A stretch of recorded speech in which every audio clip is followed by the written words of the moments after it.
Well, if Attorney General Pam Bondi thought she was just going to lay low and hope nobody remembered she was the Attorney General, a Republican, MAGA no less, who runs the House Oversight Committee, Republican Representative James Comer, has just made it clear that he's not screwing around, and he's now issued her a subpoena to appear before the House Oversight Committee hearing and to answer for her role in the Epstein document cover-up and effectively the Epstein Scandal.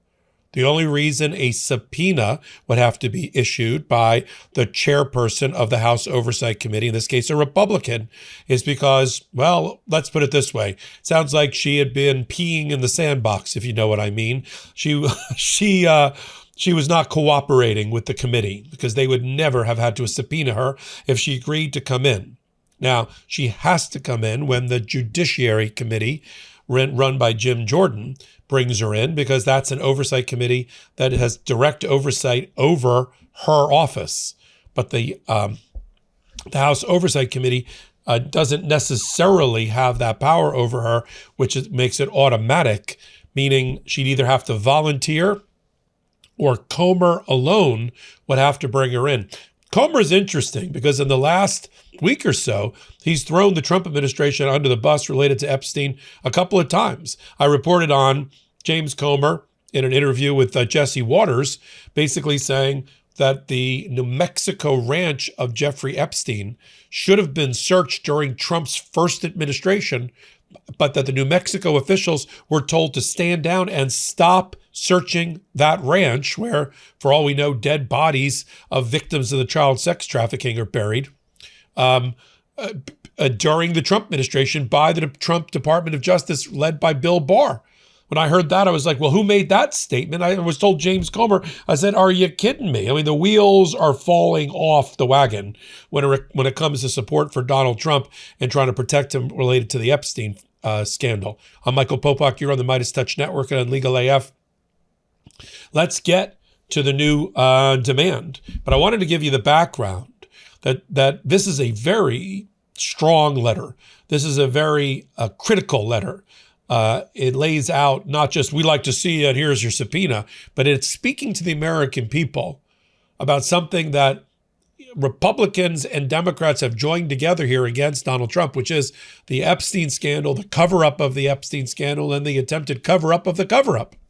You don't write a strong letter like that if you're getting the level of cooperation that you require from the Attorney General of the United States. You write it to this audience when you are not. You don't have to issue a subpoena. She can come in voluntarily. But apparently, after numerous demands and negotiations and backroom negotiations, she refused, hence the subpoena. Let me read to you from the letter, and we'll post it up on Legal AF Substack for you to read as well. It says, Dear Attorney General Bondi, the Committee on Oversight and Government Reform is reviewing the possible mismanagement of the federal government's investigation of Jeffrey Epstein and Ghislaine Maxwell, the circumstances and subsequent investigations of Epstein's death, the operation of sex trafficking rings, and the ways for the federal government to effectively combat them, in the ways in which Epstein and Maxwell sought to curry favor and exercise influence to protect their illegal activities, and potential violations of ethics rules related to elected officials. Well, let's unpack all of that, shall we? How many elected officials do we know of that are ensnared in the elected officials in the Epstein matter? One that I can think of, and his last name starts with Trump. On March 4th, the committee voted to approve a motion directing the committee to authorize a subpoena be issued to you. Now, the chairperson, Comer, could have vetoed it, but he did not. He's now ordered her to appear on April the 14th, 2026. In the meantime, there are more people that are testifying, including Epstein's accountant, who recently came in and talked about things that were not great for the scandal, nor for Donald Trump, including his testimony, according to one witness, that there was a payoff of a Trump victim from an Epstein victims fund. He goes over what the committee's powers are, which she should, of course, know. And then he goes off and says at the end that under the rules, she shall bring with her books, records, correspondence, and memorandum and documents as may be necessary. So what was she going to bring with her? Instead of the burn book, is she going to bring the 3 million documents that they've produced and have them at her ready when she's testifying? It's a very interesting, almost threat by Comer about the documents. Now, I'm sure there's going to be pushback and calls by Donald Trump to stop the Bondi testimony. She doesn't want to do this for obvious reasons. Let me show you, in case you haven't seen Comer in a while. Here's Comer just in the last 48 hours throwing the Trump administration and Donald Trump under the bus about why the New Mexico ranch, where New Mexico officials right now are continuing to search to determine whether there are dead victims of Epstein and the sex trafficking ring in the hills of this ranch or on the property of this ranch. And so here's a clip that we found all strange, especially coming from James Comer. Play it. Sounds pretty sick if what's been said about it's true. What are you hearing? Well, I'm glad that the New Mexico authorities are going there and searching that property. I know that if no one searches the property, whenever this investigation is finally concluded, people are always going to have questions about whether or not there were deaths there, whether or not there were mysterious surgeries and things like that happening on the ranch. I don't know, but I do know this. The federal government asked New Mexico to stop their investigation, I believe back in 2019 of that ranch. So there's just so many questions about how the government failed the victims and how government failed in trying to prosecute Epstein sooner. I mean, this whole thing doesn't make sense. Everyone has conspiracy theories on, how Epstein was able to get away with it. Was it because he had, powerful friends? Yeah. Was it because he was an agent? No, we don't know, but we're going to find out. And I'm glad that they're on the ground now in New Mexico searching that property. Congressman, you said in 2019 the government told New Mexico authorities to stand down investigating the ranch. Do you know what branch of the government? It was the Department of Justice, I believe, and I believe it was because they I believe it perhaps was the Southern District of New York, because they had taken over the investigation at that point. So again, these are questions that we have.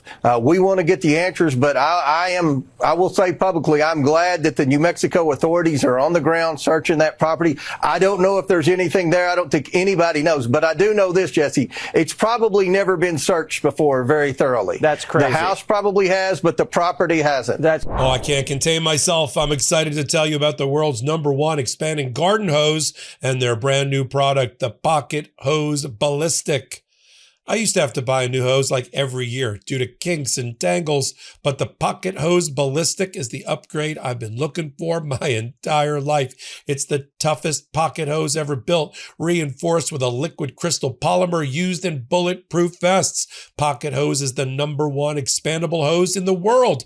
It's super lightweight, easy to manage, easy to store. Turn the water on and it grows. Turn the water off and it shrinks back to pocket size. And the Pocket Hose Ballistic is reinforced with that liquid crystal polymer that is used in bulletproof vests, making the anti-burst sleeve practically bulletproof. And that liquid crystal polymer fiber is actually 5 times stronger than steel.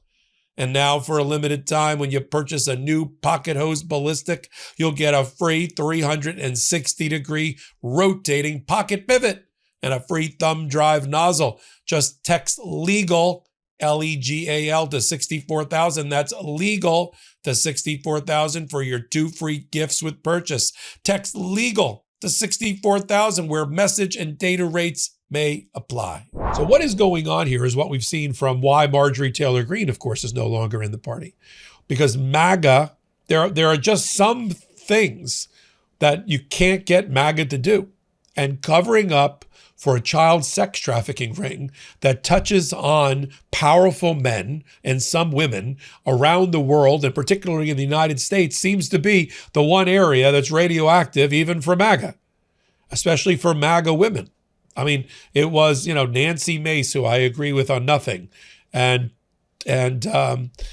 Marjorie Taylor Greene and others that met with the victims and survivors of the Epstein child sex trafficking ring, came away in tears and tried to support them as best they could on Capitol Hill. At least Marjorie Taylor Greene, who did a gesture of political suicide to support the Epstein victims for whatever reason. Full disclosure, I represent one of the Epstein victims, Lisa Phillips, one of the leaders of the sex abuse movement, sex abuse victim dignity recovery movement, if you will. Proud to do that. And when you have MAGA who are abandoning Donald Trump based on his handling, his forced use of resources and political capital for himself and those around him in the Justice Department, in the FBI, to cover up his role in the child sex trafficking ring, whatever it may be, to cover up his relationship with Jeffrey Epstein and Ghislaine Maxwell. I'm sorry that some of your best friends were convicted and or indicted child sex traffickers, but they were. I'm sorry that you yourself, as in Donald Trump's case, have been adjudged to be a sex abuser, and there are dozens of women who have accused you of sex abuse and physical abuse related to that sex abuse, and cover up and payoffs of having affairs and sex acts outside your marriage. That is the glass house in which Donald Trump lives of his own making. And so with that as a backdrop, you've got MAGA freaking out because on the Iranian War, they're like, how is this America first? I mean, you have Joe Kent, the director of the National Counterterrorism Center, and an election denier, and a MAGA right-winger, and a friend of Nick Fuentes to the nth degree. He had to resign because he says Israel is leading Donald Trump around by the nose, and there was no imminent threat of attack by Iran. So the America First thing's not working with Donald Trump's Iranian scheme, and the depravity of the cover-up and the cover-up of the cover-up, and using crash test dummies like Pam Bondi and Kash Patel to cover up the cover-up is grating on MAGA. And they are not, many of them right-wing Christian nationalists, they're not buying it. Even when Trump was elected president, they celebrated because they thought we'd get to the bottom of the Epstein scandal and it would be complete transparency. We've seen the complete opposite because Donald Trump is at the heart of it. We'll continue to follow it all, including we'll have live coverage on Meidas, on Legal AF, of Pam Bondi's testimony on the 14th of April. If she makes it that far, you know I have a working theory that she is not going to make it all the way to her next Oversight Committee hearing, or her next hearing on Capitol Hill. She's that poorly considered by Donald Trump. And now with Kristi Noem being fired, I think the chopping block has moved on to Pam Bondi. The only thing she's got going for is she knows where the Epstein files are buried. But the more she proves to be useless in hearings like this, the less likely it is for Donald Trump to keep her around, if you know what I mean. Until my next report here on the MeidasTouch Network, come over to Legal AF YouTube channel, hit that free subscribe button. I'm Michael Popok. Can't get your fill of Legal AF? Me neither. That's why we formed the Legal AF Substack. Every time we mention something in a hot take, whether it's a court filing or a oral argument, come over to the Substack. You'll find the court filing and the oral argument there, including a daily roundup that I do called, wait for it, Morning AF. What else? All the other contributors from Legal AF are there as well. We got some new reporting. We got interviews. We got ad-free versions of the podcast and hot takes. Where? Legal AF on Substack. Come over now to free subscribe.